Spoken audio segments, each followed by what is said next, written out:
The Baldwin County Public School System, considered one of the finest educational environments in the entire state of Alabama, has a history beginning in the latter part of the 18th century, when, as records indicate, Alabama's first public schoolhouse was built in the North Baldwin County community of Tensaw in 1799. And at that time, nearly 10 years prior to Baldwin being organized as a county, the area remained geographically expanse. Agriculture served as king, and family farms dotted every section of the county. And in this era of extremely limited highway systems, individual communities built their own respective public schoolhouses, with the Board of Education supplying teachers to provide instruction. In the early part of the 20th century, the Baldwin County Public School System boasted over 80 separate school districts, each with their own individual public schoolhouse. And as time progressed, marked with improvements in transportation and engineering, numerous school districts were consolidated into nearby areas, leaving us today with very few of the original and historic public schoolhouses which distinguished Baldwin County, beginning in 1799, as the birthplace of Alabama's first public schoolhouse. This documentary, commissioned by the Honorable County Commissioners of Baldwin County and honorable members of the Baldwin County Board of Education, seeks to illuminate these few remaining and historic original public schoolhouses in an effort to pay tribute to one of the finest public school systems in Alabama.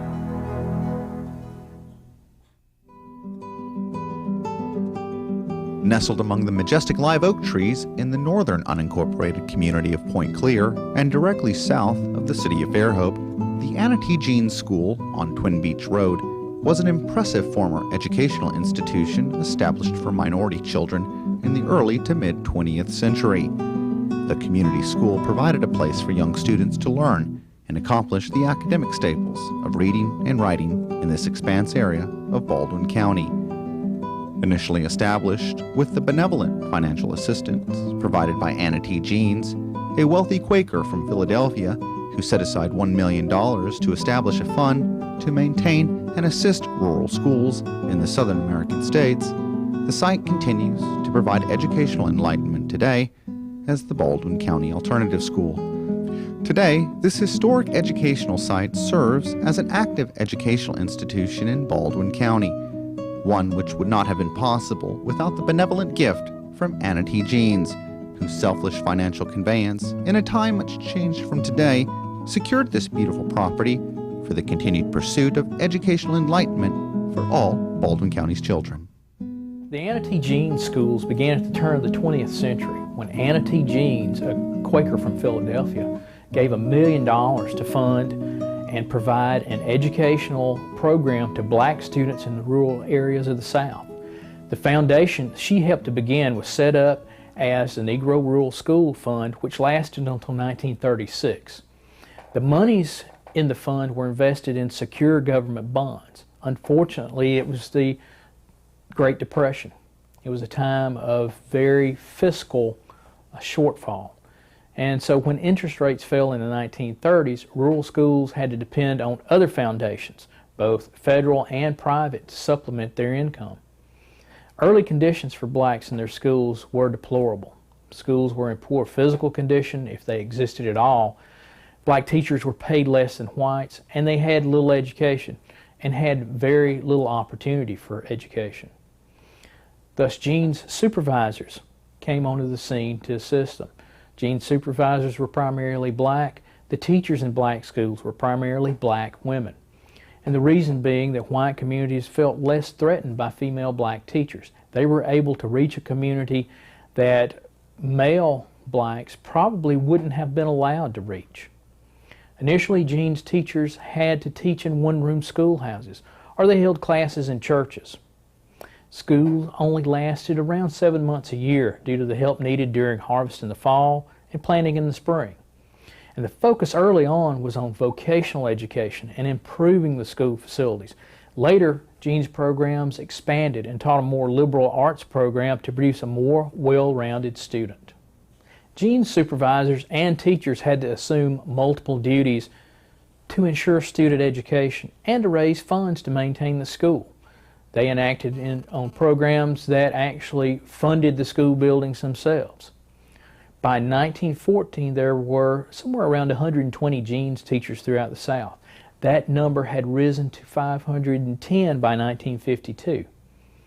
But as desegregation became a reality in the 1960s, the genes programs began to fade away when whites and blacks came together in the same school buildings. The history of the African American education in Baldwin County is one of the most remarkable pieces of Baldwin County history. Throughout the county, communities built schools with their own sweat and blood and hard work to serve the children of their community. And the African American families, children of former slaves, were indeed a part of that movement. The first recorded history that we have of an official school in Baldwin County is the Baldwin County Training School, which was actually formed in 1889 by Reverend Bracy and the Missionary Baptist Association. Founded the school as a mission and an outreach to serve the African American children on the Eastern Shore and indeed all of Baldwin County.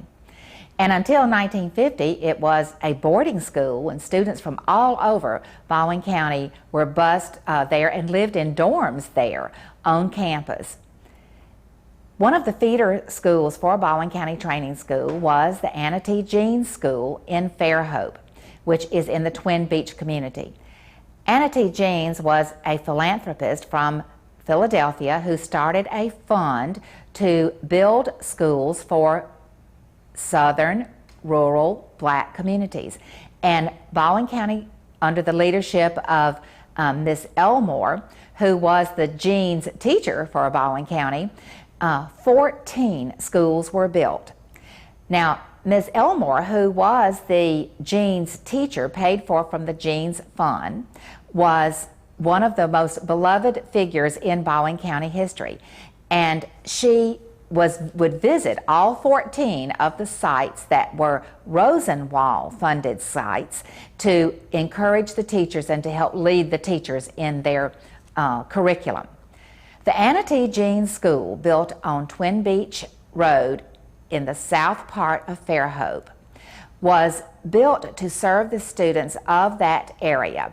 And it was first, the students there were first housed in a local home and a friendship hall before they were moved to the school there. After the children went to school through the 8th grade, they did go to Baldwin County Training School for high school. And I came across it by accident because I was doing research on education of blacks in the South. And I decided to put in, and this is like database searching, and put in Anna T. Jeans. And she was a Quaker philanthropist from Philadelphia. And she was very concerned about the poor quality of education for blacks in the South. And I don't know when she met Booker T. Washington, but somehow they became friends. So according to the information online, he encouraged her to donate or to fund schools. So I could not find any other schools from Georgia, Mississippi, or Alabama except for this one that's named Anna T. Jeans. You know, but there's an Anna T. Jean Fund, or it's also known as a Negro Foundation Fund too. And I think she put up like $1 million to fund schools throughout the South for blacks. And because white superintendents of schools were not interested in educating blacks, they had what they call Jeans supervisors or superintendents to oversee these schools. It's not a lot written about them, but you know, there's some correspondence like letters. So that's when you get into archives and like the manuscript division, because families donate letters, maybe the state archives of Alabama or state university libraries. You know, hopefully they would still have some of that information that you can find at the Library of Congress. But there are a few books on her endeavors and the results. I could not find any history of actually when this school started under Anna T. Jean's school. But it was very interesting that, you know, it was named after her, and how we, because as a result, we were educated because of her. I think I started Anna T. Jean School in 1951, first grade. At the time, the first, second, and third grade was in a building located across the street. I can't remember the exact name. I don't even think it had a street name. And I want to say 53 maybe. That building burned down, and we went to classrooms in a Masonic hall right on Twin Beech Road. And then in the fourth grade, came over to this campus. This was considered the main campus, and graduated in ninth grade here. What I remember most about going to Anna T. Jean School is the teachers, and a lot of wonderful times here. They prepared us very well going on towards high school and college, and a lot of activities. We had May Day every year. Each class got together and they would do fundraisers. And I remember getting permission from the principal and the lady who was in charge of the cafeteria to allow us to cook and sell like hot dogs to raise money for Mayday Queen. And just the friendships that I forged here. And I still see a lot of my old teachers and a lot of my friends from first grade on and graduating from high school. It was just a great experience. And I think I remember the bathrooms being in the field behind the main building. We didn't have indoor bathrooms, and I want to say the heat was by cold. I can't see how that's just standing out in my mind. It was a small, we didn't have a lab. We didn't have language classes, but we had excellent teachers, and we all wanted to learn. We had to learn. We could not disobey because a lot of teachers were related, and everybody knew everybody in this community, and so if you did something, the teachers had carte blanche to give you a spanking. I don't want to say beating. And then when you got home, you got another one for acting up. So, but it was just a great, great experience, and just being back on this campus brings back a lot of wonderful memories for me. I received beatings because I talked, not so much because I didn't do my homework. I was bit by a dog in 7th grade and had to have a tetanus shot. And I remember coming to class, didn't know that Mr. Borkin had said no talking. And when I walked in the classroom, the kids all asked me questions and about being bit and the shots and did it hurt. And Mr. Borkin looks out of his window. The building, I don't know if that building is still standing there, where the office used to be, it's gone.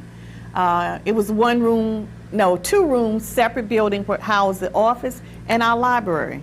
Very small library. And he called me, he said, "Young, come in the office." He said, I said, "No talking." I said, "But I just got here, you know." And he says, "Well, hold out your hand." And at that time, they were allowed to beat. Like I said, I don't really want to use the term beat, but we held out our hand, and he had one of those razor straps, and you got 10 licks. So that really hurt my feelings because I realized he didn't beat the other kids, and they were talking too. So I proceeded to inform him, and so he decided to tell my grandmother that I sassed him out. So, but I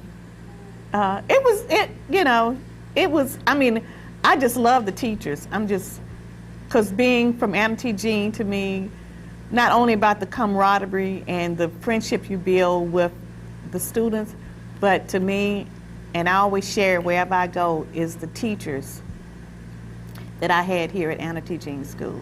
I mean, I just get kind of misty thinking about them because they were wonderful and excellent teachers, you know. And I just wish that we could have recognized, because some are not here now, you know, and let them know how much at least I appreciate them. My grandfather, my mother's father, was a Choctaw Indian, and He looked white, and I didn't know at the time that he was hired as like a janitor. And I arrived at class one day, 6th grade, and the students met me and said, we need to sign a petition.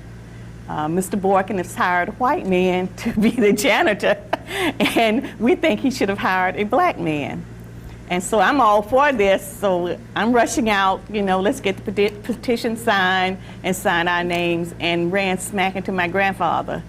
And I just said, Papa, and he picked me up, and the kids are looking at me saying, what is going on here? And I said, this is my grandfather. So that was funny.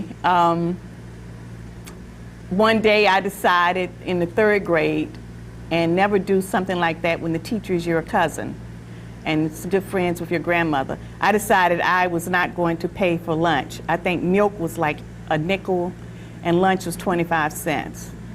So I decided to treat all my friends to ice cream and popsicles. Unfortunately, my cousin, Mrs. Carter, Willie Carter, was teaching 3rd grade, and we bought the popsicles from her. So I sent one of my classmates with the money in to buy the popsicles. Well, early that morning, I told her I didn't get lunch money or milk money. And so the friend told where she had received the money from, said, well, Thelma gave me the money. She's going to treat all of us to popsicles. Well, she told my grandmother, and when I got home, I got a beating. So, you know, not so much for wanting to treat them, but the fact that I lied. So that taught me a lesson, you know, a very valuable lesson. So it was just great memories here. You know, we had a lot of activities. We didn't have a gym. There was no organized, like, sports like kids have now, but we played volleyball, we played kickball, we had softball. I could not play softball. I've always been interested in reading about sports and looking at sports, so no one would ever select me to play on the team. But Mrs. Bosby, who was in charge at that time, would make them select me, but I wasn't interested. I just wanted to keep score, you know. But so I get teased about that still today, you know, that I couldn't play softball. So, but like I said, it was great experiences, and I wouldn't trade it. Even though it was segregated, I think somehow it made my life richer and made you want to strive maybe even more. And the teachers really taught great basic classes. We knew about Chaucer, we knew about Shakespeare, you know, we knew about poetry. We had poetry on Fridays. We had great math teachers. So, I mean, you might have missed a lot if you're going to the integrated school, you know, having language lab and all that. But I think, for me personally, that going to a segregated school, because the teachers could concentrate on us, and it just really made my life richer and to appreciate a lot of things. When I received my appointment as a teacher in Baldwin County, I was surprised to know that I had been assigned to the Anna T. Jean School in Fairhope, and that I would not have to drive very far, because at that time I was living in Fairhope. It was an interesting and exciting experience, because there was so much that I did not know that I learned that year. I really learned how to work with many, many children. I only had 44 students in my class that year. And in college, you know, they had encouraged us to use audiovisual equipment, record players, and to help teach. But when I got to the classroom, I bought a record player from home, but there was not an outlet on the wall. We had heaters in the top of the room, and I was determined that I was going to let these children hear some music, because I could not sing, but they needed to have some music. And I would get up, I would hold a student on my shoulder and let him get up to that heater where there was an outlet to plug that socket in, until one day just a little spark of fire came out. And that was the end of the music for that year. Up until then, it had been really good having the record player there in the room. I did my very best to teach to the best of my ability and manage the children, and at that time we did not have all the different classes that we have now, like special need classes. We just taught everybody, and you just had to figure out a way to manage everybody and teach them as much, take them as far as you could take them. There were some really, really bright children in my class. And then there were some children that didn't learn as quickly as others. But I had to learn to adjust to that and take them, move them along too. And the most interesting thing, or surprising thing, to learn that I had to raise money. And so I had a brand new baby. A baby was 3 months old. And so when I would go home in the afternoon, I had to take care of that baby. And then I had to do brownies and cupcakes so that I could bring it back tomorrow so I could sell it, because I had to have a certain amount of money. And then the person who raised the most above that amount would be, we had a tea, would be queen of the tea. That class would be the queen of the tea. I guess we would call it the queen. But anyway, they would be crowned and all of that. I never made it that far. I never did get to be crowned, but I raised my portion and as much as I could over that. But I just couldn't do as much cooking as some of the others because I had that little baby. And near the end of the year, Mr. McVeigh asked me if I could teach summer school that summer. And I agreed to teach summer school, and it was in Bay Minette. And in that classroom, there was 2 teachers, with a white teacher and a black teacher. And some classes had 2 white teachers, but all the blacks had a white teacher with them. And it worked fine. I had my little group back in the back of the classroom, and she had her little group at the front of the classroom. And we made it through that summer.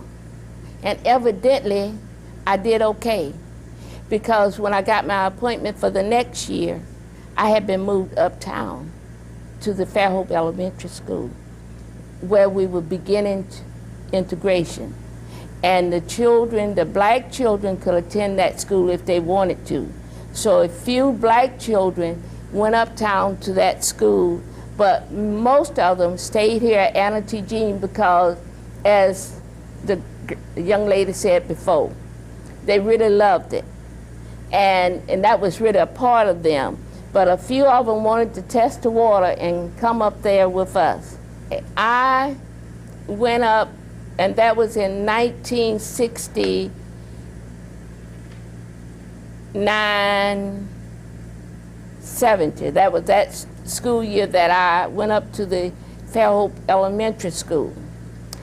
The next year, they closed Anna T. Jean School, and they had built the new middle school out on Fairhope Avenue, and that's the year we totally integrated. It was 70, 71. I can just say that Anna T. Jean School was a very good school.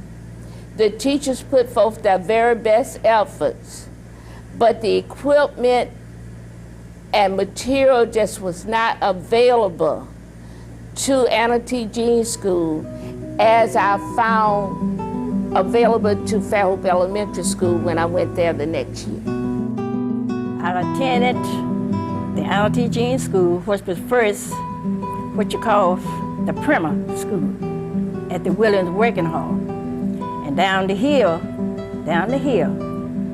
it was another little school they called the Knights of Pleasure. And then I moved to the Anna T. Jean School. And I attended that in 1940. I graduated in 1948 from the Anna T. Jean School. But during my 8 years of attending Anna T. Jean School, I enjoyed it very much. And I love my teachers. And some of my teachers' names, I can't remember all of them, but I remember Miss Whitty Carter. I remember Miss Lavinia Taylor and Miss Susie Leonard. I liked her. She was a good teacher. She was a little older, but I liked her. And my cousin, she was in the same grade with me, but she was a little bit smaller than me. And it seemed like to me that Miss Susie wanted to hold, her name was Susan, back with me, to keep her back with me. But finally, she moved on, and she got a chance to get ahead of me.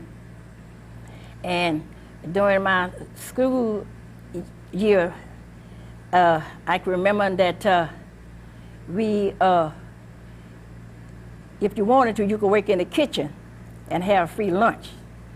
And sometime I would work in the kitchen. And I liked it, our kitchen help. They were Miss Aretha Williams and Mrs. Hilda Hisser. They was good cafeterias, and they served good dinner, and I enjoyed their dinners. And we had a lot of activities at our school. We played in games with little Sadie Walker, and I can remember we used to throw the ball over the schoolhouse and see who could catch it. That was kind of strange. And then some more games. I think we had at that time a basketball team. I was a member of the basketball team, but I never did. I don't think I made it. I just wore the suit and that was it. They probably didn't want me because I couldn't play too good. But those were good old days at Anna T. Jean School. And you know, another thing, during those years, we had to walk to school. That was kind of fun. We had a dirt road at that time, a muddy clay road. Sometimes we'd get balled up in the clay coming to school. And sometimes we would have little rain gear, galoshes and things like that. But it didn't make no difference. We walked to school and we enjoyed every bit of it.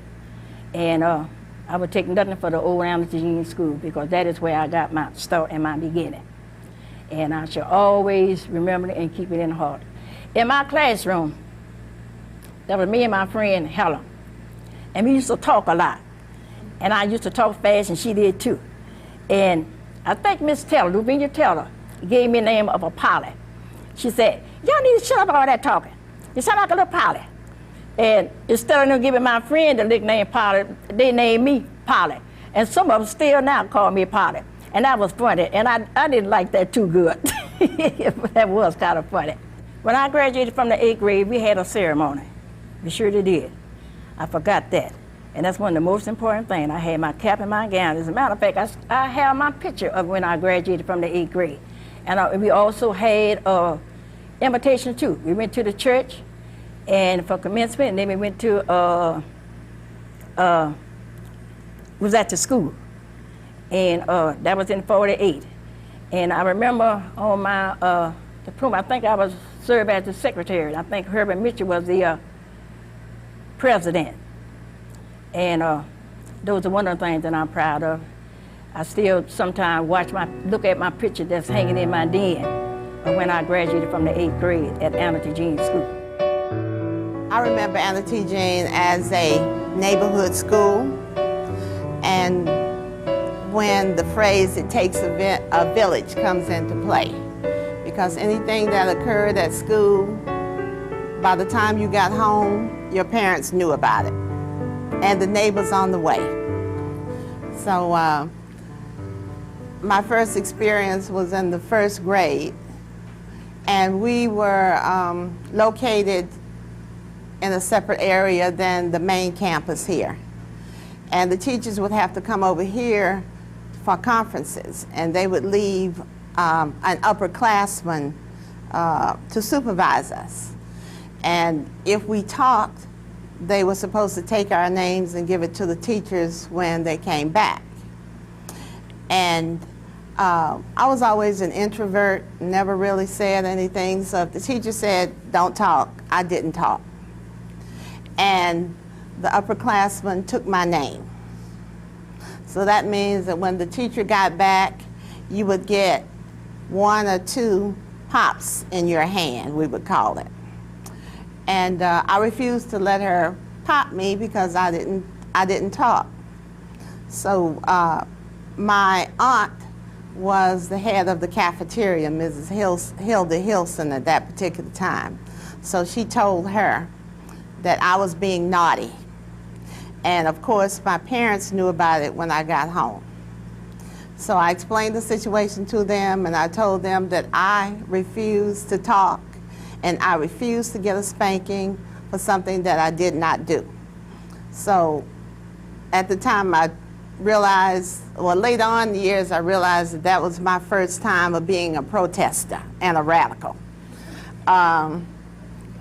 Good experience, a happy experiences at the school. We used to have our principal, Mr. Alvin E. Boykin, would put on dances for us, and we would have talent shows. And the parents would bake cakes and make cookies, and we would sell those, and we would take the money from the sale of those goodies and go and buy records, 45s. And then we would have our weekly, every Friday night, a dance. Once a year we would have May Day, and I guess that was our fundraiser.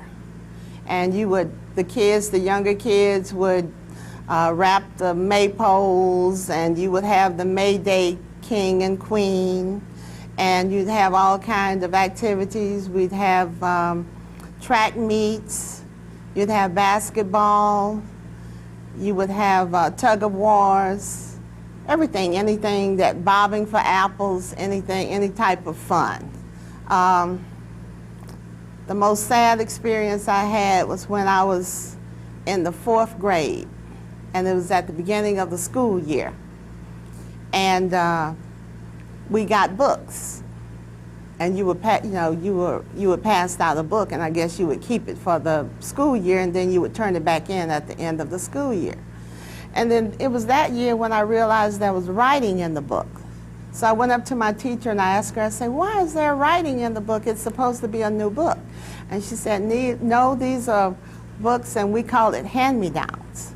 These were books that were used by other schools. And when they get new books, then they hand us down these books. And then I realized that the information in them were not up to date. And I started crying. And she took me to the office and explained the situation to the principal. And he tried to explain to me why we got the books that we got. But it just didn't soak in. And it was just a sad thing through my whole school education. On a more happy occasion, the teachers were your teachers, but they were also your friends, and sometimes they had to be your parents.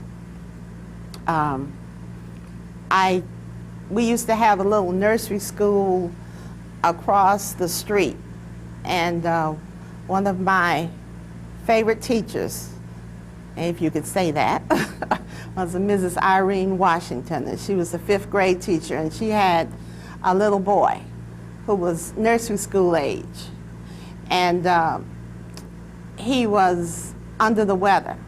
So it was my responsibility at lunchtime. She got permission for me to take the medication across the street, give it to him, and come back. So that was my first experience of, I guess, being a supervisor doing something independently of someone else. And I just remember that experience is menial to other people, but that experience just stays with me forever. I went on to high school, but this has always been a school that will never leave my heart. It's Anna T. Jean's. And we were just trying to figure out how we could just get some of the people that participated, attended this school to come back for a reunion. And it's so sad that our beloved principal is gone, but he will always have a place in my heart. It was very interesting. I was not, my classroom was not in the main portion of the school. We had a hall. The school did not provide enough room for all the classes, so two of us taught in separate places. I taught first grade, and believe it or not, some of the students I taught then I'm associated with right now. It was very interesting, I enjoyed it very much. I enjoyed the children. They were very cooperative. We used to get out and play together at recess time, and I really did enjoy it. When I left here, I was sent to Baldwin County Training School, and I worked there for the remainder of my, not quite the remainder, until about 1970 when I was moved to Fairhope High School. During the time that we were attending school, it wasn't exactly like today's, but we did have different things to help us learn to live in the other world. We did not have physical education, but during the recess period, we would play ball and play games. We had arts and crafts, and every year we would have a fair, and there would be, our work would be on display. We made things out of pine straw and raffia. We sewed. We had, the principal's wife taught sewing and embroidery. And we made things like that, and we put them on display at the end of during the year, the school year. So it was very educational for the children, because we were just not studying just books all the time. That's about, when I was teaching here, of course, as I said before, it was a very good experience because the children were very cooperative and they enjoyed being with me and I enjoyed being with them. I started school at Anna T. Jean in 1941. I finished in 1950. These were very good years. I have a lot of love and respect for the teachers that we had, although we didn't have that much up-to-date material. When I went to school, I didn't even have Alabama history, but they had it in the white schools. So like Paulette said, we got the leftovers, but we didn't get any leftover Alabama history books. We had plenty of physical education. When Mr. Barkins came, the first principal that I remember was Mr. Anderson, and he was from Bay Minette. Mr. Barkins was also from Bay Minette, but he resided just down the street. His wife still lives there. He was a military man, and he was really strict, but he was nice.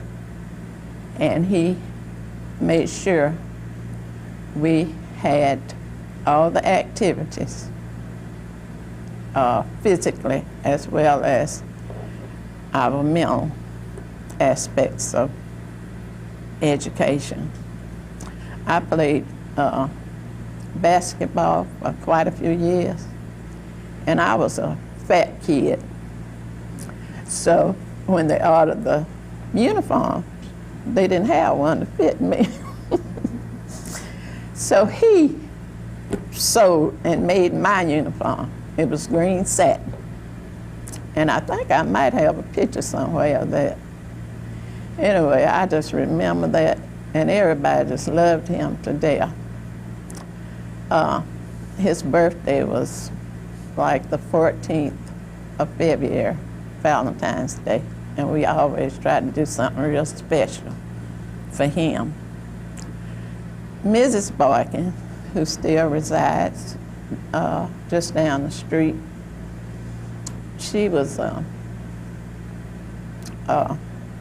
I guess she was the arts and craft teacher when I went to school here. And she taught us how to sew. And as Miss Hobbs stated, we made baskets out of straw. We just go out there under a pine tree, pick up some straw. And I don't know where they bought the raffia from, but we would use the raffia, and we made baskets. And we did have a special day, May Day, where we twined the maypole. And I'm sure none of you all know anything about a maypole. But that was a real fun thing.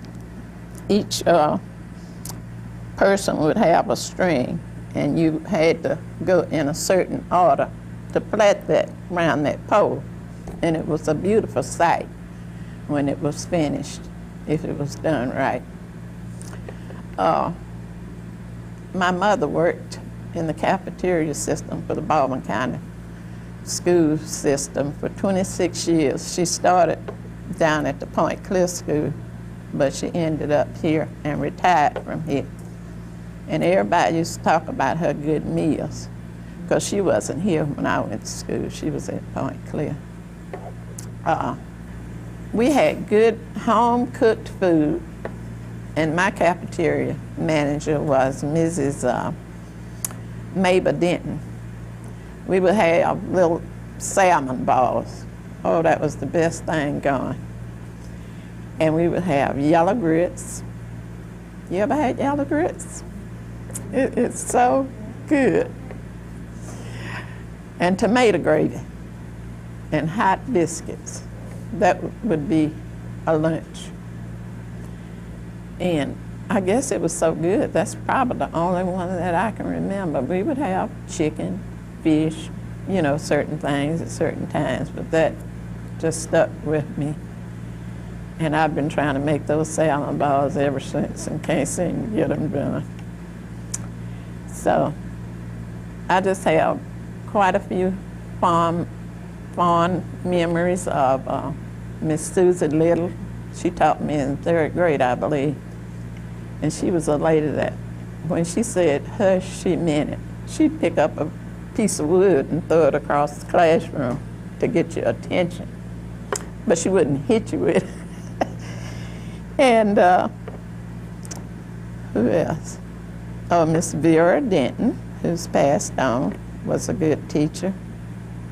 Mrs. Ida Hope, who still resides in Mobile, was a teacher of mine. And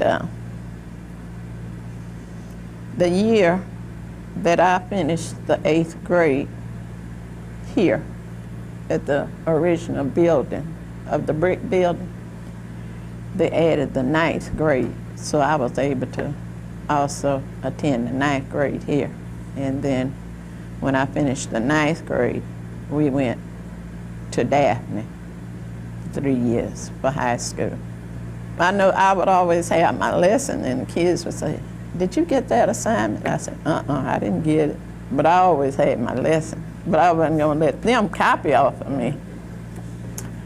So it was just good times at Anna T. Jean's.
The earliest records that Baldwin County schools have about a school serving the African American community in Loxley called Ellisville is a wooden building that stood in the Ellisville community.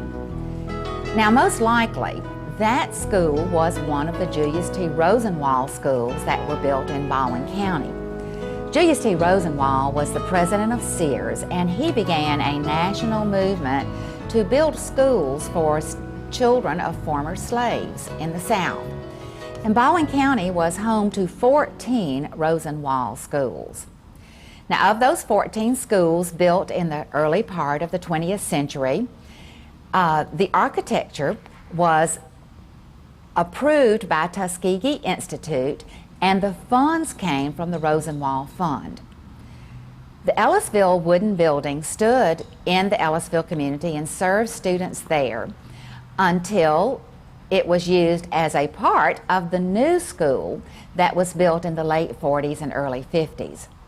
The new building, which is still existing today, was built of Clay City tile and was built to accommodate the boom in population that occurred right at the end of World War II. The building itself was the architecture that featured all doors opening to the outside, with a separate building serving as the cafeteria. And one of the classrooms was doubled as a stage area, a little auditorium. That auditorium became the center of many, many community events in Ellisville.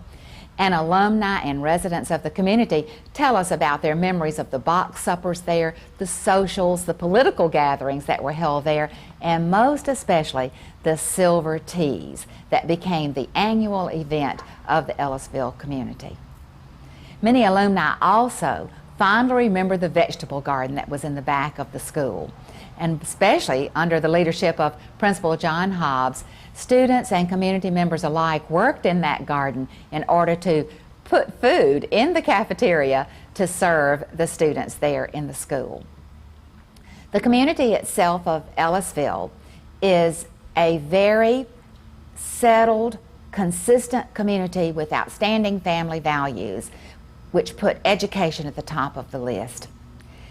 The school itself was consolidated with Loxley Elementary at the onset of integration in the late 1960s. And not long after that, it became used as a Head Start Center and is today maintained as a beautiful center of education in the community. Ellisville School in my time was the black school east of Loxley. And as I recall, it was constructed of Clay City tile.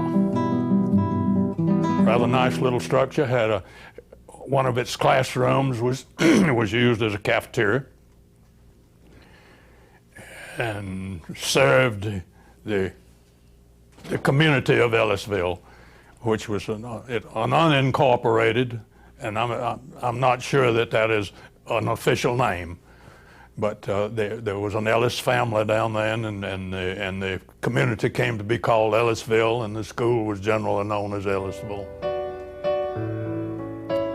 It had 9 grades when I first knew it. Yes, I remember going to attending Ellisville School in the first grade. Miss Morgan was my teacher, and it was a good school, a very good school. It was very informative. I guess like now, you know, when I think back to the times that I went there and stuff, you know, that was some of the best days of my life, attending a school such as that magnitude. The kids were all great, my classmates, teachers, excellent teachers. Of course, the building was old, big. We just had fun days attending there. I was one of those students who just kind of went to school. I went to school to learn. I was there. Maybe a fight or two with kids, stuff, you know, may not fight, but just play fighting, I guess. It was nothing major. But just to be there and to be with everyone, because we all grew up in the same community. You know, we all knew each other. You know, we attended school, we worked together, played together, fought each other sometimes.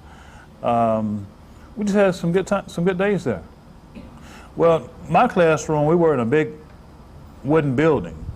And I remember, especially on rainy days, well, we had to walk to school. So on rainy days, we got wet, went in class, we dried off, and just had school. It wasn't a big deal, that was just part of going to school. These days, kids have buses, and they get upset walking, if they had to walk around the block. But I walked about 1.5 miles every day to school, so, and home, so it wasn't a problem.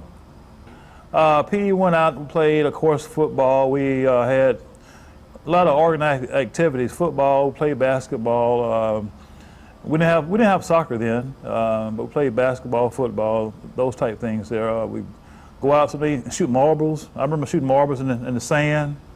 Those type things, stuff we did. I was pretty good at shooting marbles and stuff. I had a classmate, Robert Rudolph. I don't know if he's dead now or not, but Robert and I, we were probably the best 2 marble shooters in the whole school. We just kind of, I do remember breaking other kids for marbles and stuff, It wasn't gambling. It was just fun. Well, in playing marbles, that was a game to where you would, you would have these little round things, like little, I guess, like small miniature golf balls, I guess, just for those of you if you don't know what marbles are. And what you would do is that the object of the game was to knock another person's marble out of the ring or box or whatever. And when you knocked it out, that marble became yours. So you collect the marbles, and it was a good game. I didn't play jacks. Most of the girls plays jacks. You see the girls playing jacks at lunchtime, PE, those type things. I came in as a substitute for Mrs. Mary Jane Allen, who was on maternity leave, and I worked with 1st and 2nd grades. And of course that was a good experience. You had babies, so to speak. And then you always had parents who cared, and they were very interested in what their children were doing and how they were progressing and what have you. And they were always coming to visit occasionally whenever they weren't working. And they would come by sometime and bring little goodies for them and for their teachers. And after that time, I was carried on to another school. And then I came back here and worked for a while with my, had 3 daughters, and one was in school at Daphne. And the twins were much younger, and they stayed right in the community up there with one of the Cohens, who is a relative of the Ellis.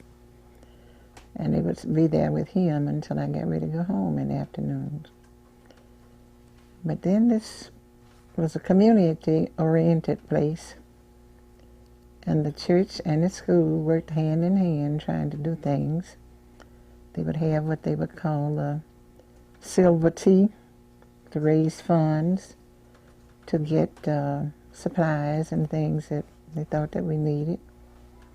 And as teachers, we would spend much of our own money, as little as we were getting, to get things for the kids, to get supplies, to give them little gifts and things for doing well. And I think that was very important too. It just brought a close-knit community together. We had a community meeting, a club called Loxley United Council, and we met here twice a month. We had all type of little activities over here, and they had little style shows and what have you, talent shows and all.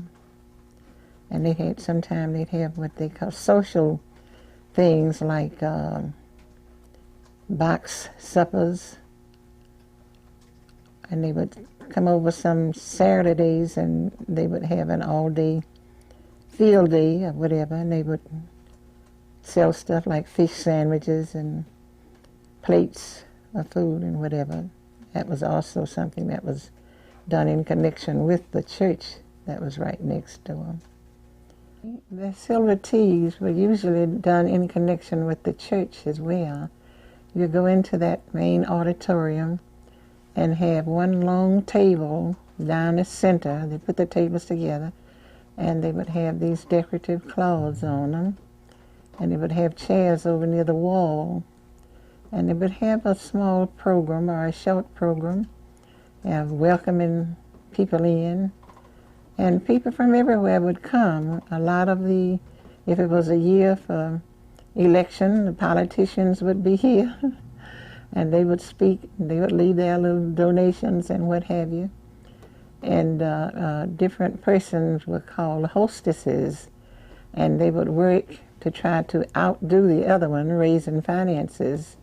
And it was always a great experience. I mean, people just like to have something to go to, you know, to do something with their time, because there's not a lot of things to do around here. Children here at this school went through grades, well, they had what they call primer, and that was the one, I guess, that you would call preschool now, but you had primer, and they would go through from primer through grade 7, and then they were transferred to Daphne, to Baldwin County Training School. And that's where we would come in contact with all of these folk from Loxley after that. We look forward to it every year. But we always looked forward to having them join us too. I think they were glad to get there as well. Life in the old school was fine. Everybody seemed to care for each other, and if there was a problem, everyone seemed like they would become involved in trying to solve it or whatever. We had very few fights, because kids then knew that if parents found out something that they had done at school, they were going to get punished for it too when they get home. So things were pretty well in control. It was nice. And occasionally, when after a recess, kids may come in for maybe 5 or 10 minutes, and they would just kind of put their head down on the desk and kind of relax. And then get up, somebody would say, "It's time for us to get up, we got to do something."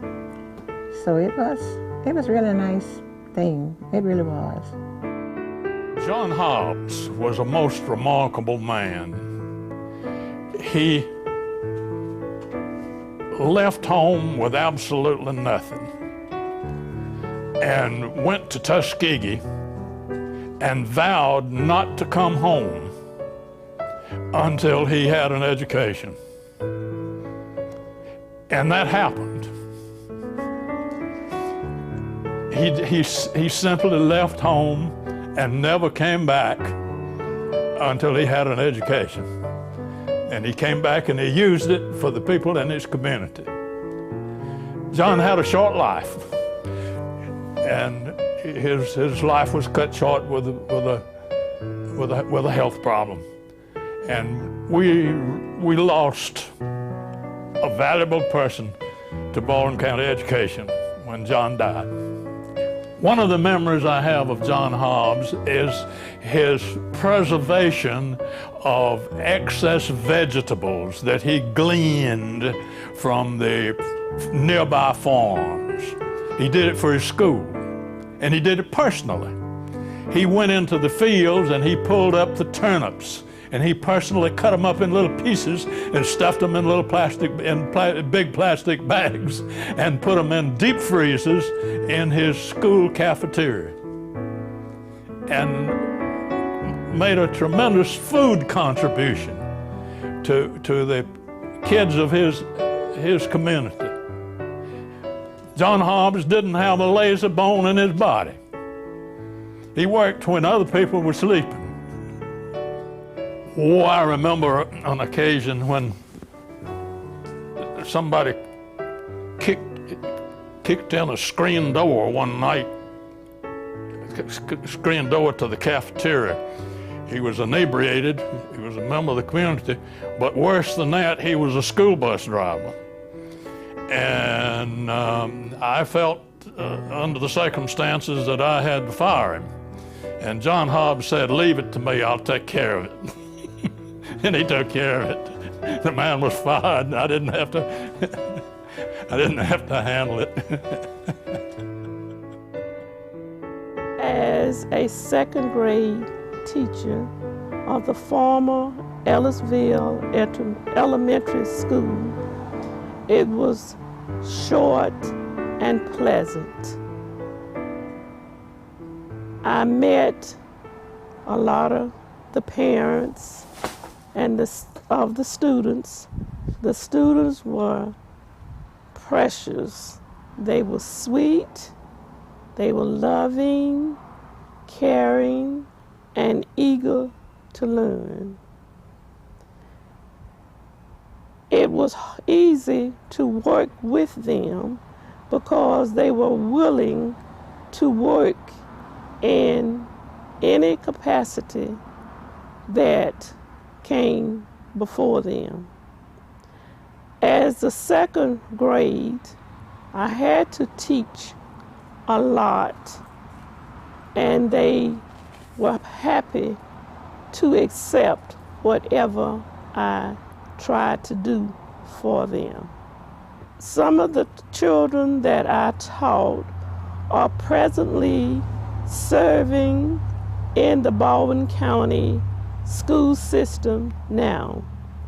From the classes that I have had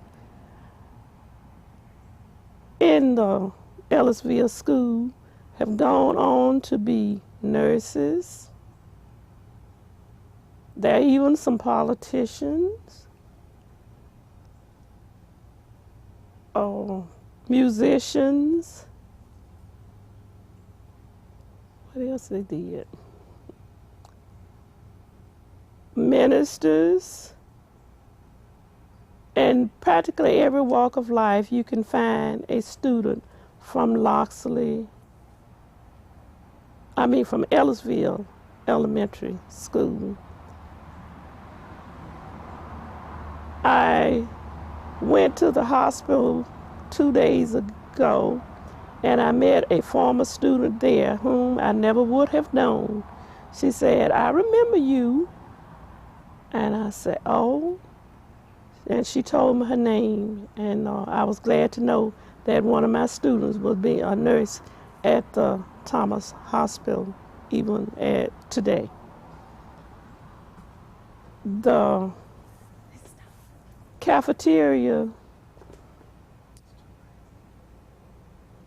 was a pleasant place for the student. We served. At once, my husband, who's John Hobbs, was the principal. As a matter of fact, this was my first teaching position, and he was my husband was my first principal. So you can imagine what I had to go through then. He was a type of principal that had the children at heart. Everything he did was considered centered around the development and the welfare of the student. And I tried to follow that lead in my working with the student at Ellisville. Even today, I see them and I have forgotten their names and all, but they remember me. They let me know that you were my teacher.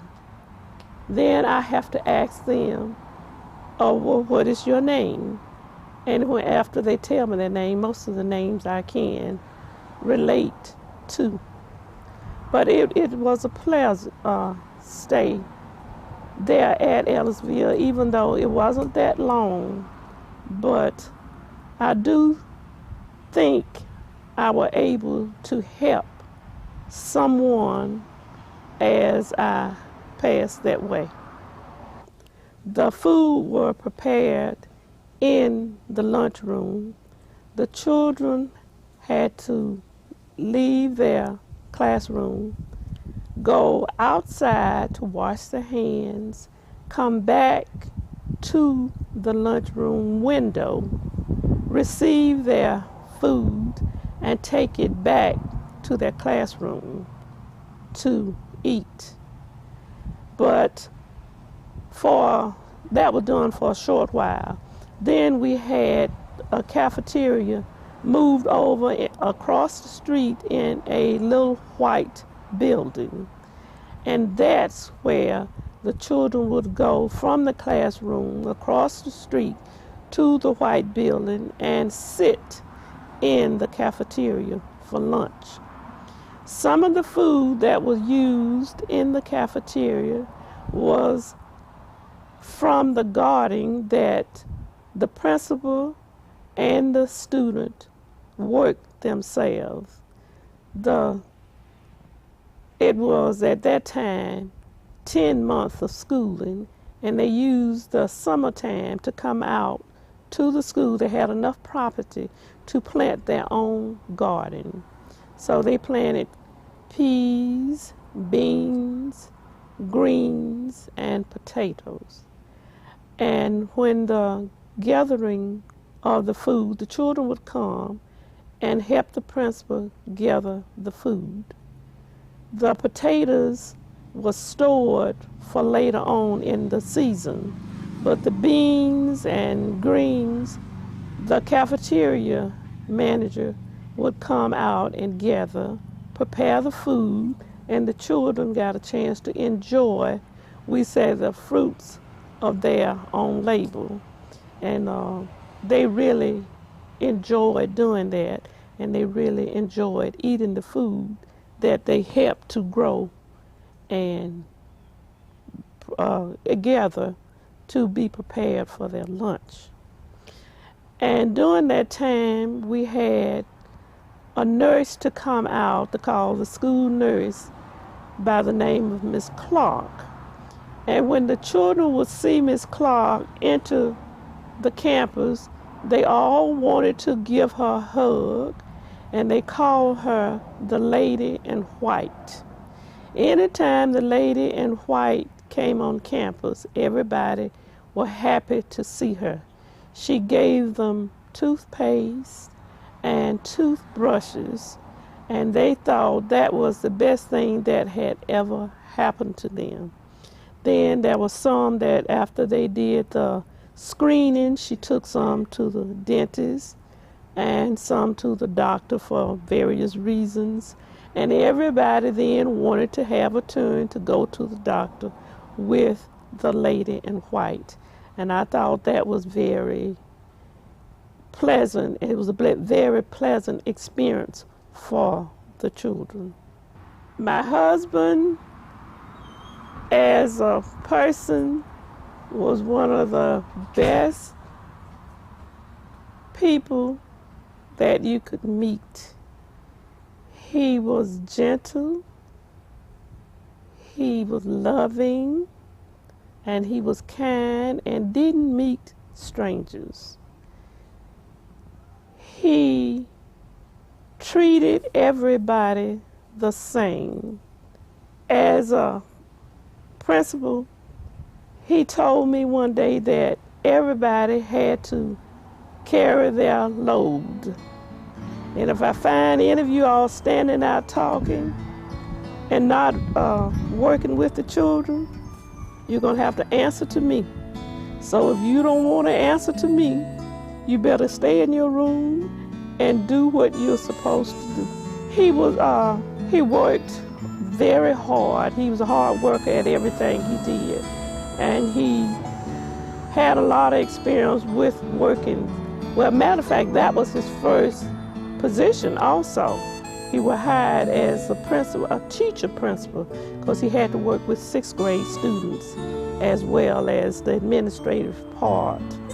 But he worked there, and then when he moved from there, he went to another school in the county.